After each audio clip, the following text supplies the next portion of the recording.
Akhirnya setelah setidaknya kurang lebih 1 bulan nih dari sejak Ryzen 9000 dirilis, motherboard dengan chipset 800 series juga akhirnya dirilis keluar oleh AMD. Dan seperti biasa kalau ada motherboard baru si AMD itu mulai dari seri X dulu untuk varian teratas, baru nanti B seriesnya menyusul di kemudian hari. Nah, di sini gue megang nih ROG Strix X870A Gaming Wi-Fi. Dan bagaimana nih untuk user yang mau upgrade ke Ryzen 9000, apakah wajib juga ikutan upgrade nih motherboardnya ke X870? Untuk itu kita mari bahas satu-satu, dimulai dulu dari perbedaan motherboard X670 dan X870. Bisa dilihat pada tabel berikut ada beberapa perubahan yang terjadi pada chipset X870 ini. Kali ini di X870 dan X870E sama-sama mendapatkan slot PCIe 5.0x16 untuk GPU. Yang mana sebelumnya di X670 hanya varian X670E saja yang eksklusif mendapatkan fitur ini. Mungkin aja ini mengindikasi nih kalau nanti GPU next gen seperti RTX 5000 series dan juga Radeon RX RDNA 4 itu bakal memanfaatkan slot PCIe 5.0 nih. Ya nggak ada yang tahu juga sih sebenarnya, itu cuman spekulasi gue pribadi aja. Anyway, balik lagi ke tabelnya. Nah, sekarang perhatikan nih jumlah PCIe lane yang disediakan. Sepertinya tidak ada peningkatan jumlah lane pada X870 ini. Tapi malah X870 polos kalau diperhatikan mengalami pengurangan jumlah lane dibandingkan X670 polos. Yang sebelumnya itu 44 buah, sekarang jadi 36 buah saja. Tapi sebagai substitusi, 24 lane diantaranya itu bakal support PCIe 5.0. Yang mana di X670 polos itu support maksimumnya hanya 8 lane saja. Ini tentu peningkatan yang cukup signifikan karena dengan begini X870 polos aja itu bisa menampung 1 PCIe 5.0x16 untuk GPU dan 2 PCIe 5.0 untuk M.2 NVMe. Lalu terakhir untuk USB 4.0 pada chipset X870 ini sekarang sudah menjadi mandatory, yang mana sebelumnya di chipset X670 itu hanya opsional saja. Jadi setidaknya nanti motherboard X870 termurah sekalipun itu bakal ada satu port USB 4.0.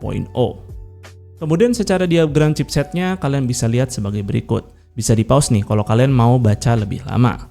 Tapi secara garis besar untuk varian X870E dia tuh masih tetap menggunakan dual chipset configuration seperti X670E sebelumnya. Nah terakhir pada chipset X870 ini AMD tuh ingin meng-highlight kalau motherboard ini nantinya akan support RAM dengan profile Expo 8000 MHz. Cukup menarik karena terakhir gua nyicip RAM 7200 MHz aja di Ryzen 7000 dan motherboard X670 itu perlu manual OC sendiri, sedangkan sekarang di motherboard ini nantinya tinggal one click aja untuk bisa nyicip RAM 8000 MHz. Tapi ini nggak akan gue bahas lebih dalam karena ya untuk sekarang gue nggak megang RAM Expo sekencang itu. Jadi ya mungkin di lain waktu aja. Oh ya nih satu lagi, kalau chipset 800 series ini nantinya nggak cuman si X870 aja, kedepannya bakal ada juga seri B yang untuk opsi lebih budget. Cuman sayangnya belum ada kepastian nih kapan motherboard ini akan tersedia. Nah sekarang untuk si ROG Strix X870A Gaming Wi-Fi sendiri nih. Bisa dilihat secara looks cakep banget, kali ini tuh full sampai ke PCB-nya itu berwarna putih. Sekarang ROG juga pakai detail-detail tulisan dengan logo pixelated, yang sekaligus ini jadi ciri khas desain dari motherboard ini sendiri. Sayangnya aja di sini nggak bawa fitur Animatrix, karena seharusnya ini bakal pas banget karena detail pixelated yang dibawa. Jadi untuk bagian yang nyala-nyala di motherboard ini ya hanya logo ROG ini aja, yang tentunya di sini pakai protokol khas Asus ROG yaitu adalah Aura Sync. Kemudian buat percolokan di sini masih kayak motherboard pada umumnya yaitu menghadap ke depan semua. Mungkin aja ROG di sini tuh masih menyimpan varian BTF-nya di kemudian hari, karena seharusnya sih bakal mantep banget nih kalau motherboard ini punya versi BTF. Nah, motherboard ini sendiri tuh pakai chipset X870 polos, jadi bukan chipset yang paling atas yaitu X870E. Tapi tentu chipset ini ngebawa slot PCIe yang berlimpah. Kita aja di sini tuh dapetin 4 slot M.2 NVMe, yang 2 diantaranya itu support NVMe Gen 5. Serta untuk slot PCIe x16-nya di sini ada 2 buah. Dan posisi yang paling atas ini udah support PCIe 5.0. Jadi di sini tuh kita total dapat 3 buah slot yang support PCIe 5.0. Ya jadi gue rasa cukup berlimpah dan ini bakal future proof banget ke depannya. Nah, tak lupa di sini ROG tuh kasih mekanisme lepas pasang SSD yang gua suka banget nih, yang di sini disebut sebagai Q-Release. Kita tinggal pencet aja untuk melepas heatsink SSD ini. Dan untuk mengunci SSD-nya sendiri saat terpasang ke slotnya, ya kita tinggal tekan aja nih di bagian ujung dan secara otomatis itu akan terkunci.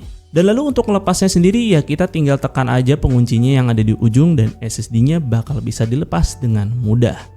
Ini tentu mempermudah waktu masang SSD karena nggak perlu lagi pakai obeng. Dan gue sendiri udah ngalamin tuh baut SSD yang sering hilang. Menariknya di sini mekanismenya nggak cuma di slot SSD paling atas aja, tapi di semua slot SSD yang ada di motherboard ini. Bahkan untuk slot GPU itu bisa dilepas pasang dengan mudah juga, kita tinggal tekan aja buat ngunci dan tinggal tarik aja buat lepas tanpa perlu nyentuh slot PCIe-nya. Ini tentu sangat menarik sih. Kemudian nih buat VRM tentu sebagai motherboard ROG ya bisa diekspektasikan lah punya jumlah power phase yang mumpuni. Yang di sini ada total 20 power phase. Dan secara heatsink VRM tentunya juga udah gede-gede nih ukurannya. Lalu untuk colokan IPS 12 volt CPU-nya di sini ada 2x8 pin. Dan di sini ROG itu kasih lapisan seperti metal di colokan ini yang fungsinya juga untuk mendinginkan konektornya kalau nanti CPU-nya lagi load cukup tinggi. Lalu untuk mempermudah troubleshooting tentunya di motherboard ini juga memiliki LED debug yang terletak di atas slot RAM. Nah kemudian kita lanjut nih ke rear I/O port dari motherboard ini. Nah selayaknya motherboard kelas atas pastinya berlimpah banget lah jumlah USB portnya. Yang di sini tuh ada 12 buah port USB dan 3 diantaranya adalah USB Type-C. Karena ini X870 tentu USB 4 itu udah jadi mandatory. Maka di motherboard ini ROG kasih 2 buah port USB 4. Dan untuk connectivity-nya sendiri sih di sini ada Bluetooth 5 dan juga Wi-Fi 7, bukan Wi-Fi 6E lagi nih. Kita lanjut ke tampilan BIOS-nya. Nah, tentu buat yang udah familiar sama BIOS-nya Asus dan ROG, ya kayaknya sih di sini nggak banyak yang berubah. Di sini seperti ciri khasnya yaitu ada tampilan Easy Mode, lalu AI Overclocking, dan juga tabel AI Tweak untuk otak-atik profil expo dan sekaligus juga overclocking manual untuk CPU-nya. Oke, kemudian untuk tes performa nanti, sorry banget nih kalau gua nggak bisa ngasih terlalu banyak karena si AMD sendiri tuh baru aja ngedrop BIOS terbaru yaitu AGESA 1202 yang mana di sini BIOSnya itu memberikan perbaikan pada core-to-core latensi pada Ryzen 9000. Si ROG ini sendiri BIOSnya itu baru bisa gua download pada tanggal 27 September yang mana video ini sendiri itu wajib tayang 30 September. Jadi ya waktunya sangat mepet dan yes, kehadiran BIOS ini setelah gua tes pada Cinebench aja, di sini tuh kasih perbedaan yang cukup noticeable pada skor multicore dan juga single core. Jadi ya tentu gua ngulang lagi semua tesnya. Dan dengan waktu sesingkat itu gue cuman bisa ngetes CPU pada kondisi default, kemudian juga CTDP 105 watt yang mana itu merupakan pembaruan juga dari BIOS 1202. Kemudian juga menguji fitur AI overclocking pada motherboard Asus ROG seperti ini. Di sini gue tes pakai CPU Ryzen 5 9600X yang akan gue tandem juga dengan air cooler dari Deepcool yaitu AG400 Digital. Serta untuk OS Windows 11-nya di sini udah gue update ke build 23H2 terbaru yang bawa perbaikan branch prediction untuk CPU Ryzen 9000. Nah, dari hasil benchmark Synthetic Cinebench, untuk ketiga mode ini tuh menunjukkan hasil yang berbeda-beda.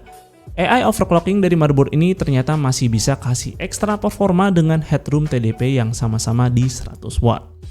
Dari graf terlihat nih, antara clock default CTDP 105 watt aja itu tuh ngasih ekstra 150 MHz pada saat CPU berjalan 100% all-core.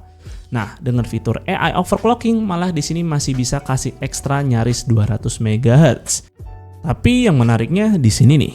Ini perbedaan package power 9600X saat default dan CTDP 105 watt. Graf powernya tuh naik cukup tinggi nih.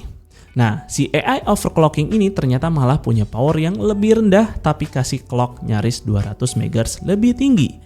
Dan secara suhu walau udah ke overclock, malah jatuhnya jadi lebih adem nih daripada sekedar enable CTDP 105 watt. Ini sih bedanya bisa sampai 8 derajat cuy. Ini signifikan banget untuk pengguna air cooler seperti yang gue contohkan pada sistem ini. Karena sebetulnya fitur AI overclocking dari motherboard ini tuh kasih voltase yang cukup optimal. Dengan begitu menghasilkan performa yang cukup efisien antara clock dan suhu. Kemudian juga gue tes lagi pada benchmark sintetik lain seperti 3D Mark Fast Track Extreme. Nah, sekali lagi ketiganya juga kasih hasil yang berbeda-beda dengan AI overclocking di sini punya physics score yang paling tinggi. Sayangnya sih fitur ini tidak begitu ngaruh banyak ya pada video games karena ya naiknya memang terlihat nggak begitu besar. Jadi gua rasa motherboard X870 ini kalau dibilang wajib upgrade sih ya enggak juga karena ya CPU Ryzen 9000 juga masih bisa dipasang nih pada motherboard X670 dan juga B650. Dan juga kedua motherboard itu masih terus mendapatkan update dari AMD seperti BIOS AGESA 1202 ini yang baru aja keluar juga si motherboard itu masih mendapatkannya. So ya urgensi untuk upgrade ke X870 ini sih ya kalau kalian tuh memang memerlukan slot PCIe 5.0 yang berlimpah dan juga port USB 4 yang mana ini udah jadi mandatory untuk motherboard X870. Jadi setidaknya semurah-murahnya motherboard X870 itu bakal punya satu port USB 4.0. Jadi ini sih kayak zaman-zaman tuh ketika user X470 terus AMD tuh baru aja menerbitkan motherboard X570, yaitu situasinya sih urgensi upgrade-nya kalau memang si user X470 itu perlu slot PCIe 4.0 pada motherboard X570. Ya gue lihat sih hal yang terjadi di X870 seperti kasus platform AM4 pada saat itu.